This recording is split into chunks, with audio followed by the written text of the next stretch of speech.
Pas de Twitter vendredi, c'est l'initiative proposée dans le journal Le Monde pour contester le réseau social propriété d'Elon Musk, X, ex-Twitter. Élément d'explication.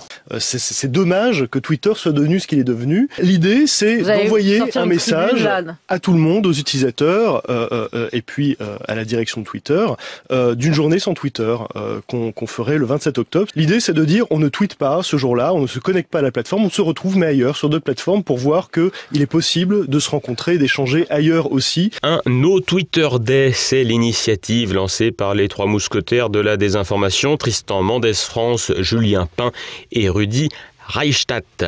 Le concept est donc une journée sans utiliser le réseau social d'Elon Musk. Le 27 octobre, date anniversaire du rachat du réseau social Twitter devenu X par le sulfureux milliardaire. Et reproché aux repreneurs un ensemble de griefs. On retrouve notamment la réduction des effectifs de modération qui ne permettrait pas de réagir suffisamment pour supprimer ou restreindre certains contenus qui contreviendraient à la loi européenne. Sont cités pêle-mêle la désinformation, l'apologie du terrorisme, la pédopornographie, l'incitation à la violence ou à la haine. La crainte de ces défenseurs zélés de la vérité réside également dans le fait que X serait devenu un lieu de prolifération des contenus qu'ils qualifient de complotistes, citant notamment la couverture par les utilisateurs du conflit en Palestine et en Israël. Se revendiquant de travaux de chercheurs qu'ils ne citent pas, les rédacteurs de la Tribune évoquent également un algorithme conférant une prime de visibilité au contenu dit toxique et de dénoncer la mise en place d'un système de certification payant instaurant je cite, « système censitaire peu compatible avec le souci sincère de garantir un accès équitable à la liberté d'expression ». Enfin, les pourfendeurs du réseau social s'inquiètent des convictions politiques d'Elon Musk qu'apparemment il ne partage pas.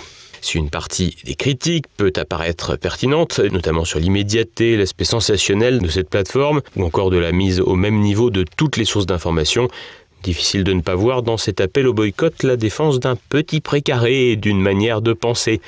Parmi les soutiens à la Tribune, aimablement publié par Le Monde lundi, peu de personnalités, si ce n'est Sofia Aram, l'historien militaire très pro-Ukraine Cédric Masse, ou encore des journalistes de second plan de France Télévisions comme Émilie Tranen-Guyenne et Samuel Etienne.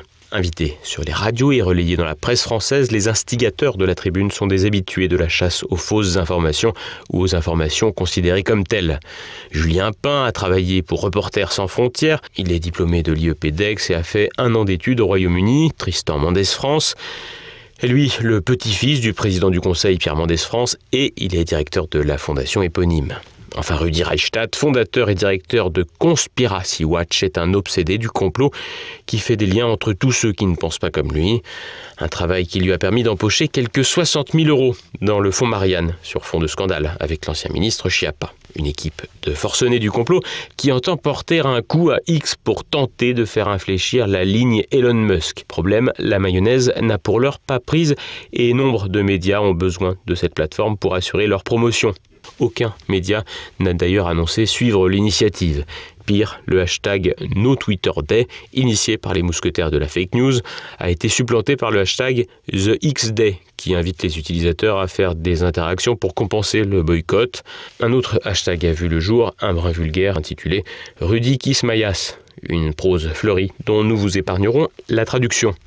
Au-delà du prévisible échec de l'initiative en France, la démarche ne pouvait pas, sauf à faire effet boule de neige, avoir une conséquence sur le réseau social au niveau international. En France, X compterait 12 millions d'utilisateurs. En avril 2023, la plateforme en comptait près de 375 millions à travers le monde. Devenu un outil de communication pour les gouvernements et les entreprises, X ne devrait pas souffrir d'une initiative limitée à la France, pour ne pas dire à Saint-Germain-des-Prés. Tout portait à croire, la veille du boycott, que l'action ne serait pas suivie et que le réseau social sera seulement débarrassé de quelques donneurs de leçons, le temps de quelques heures.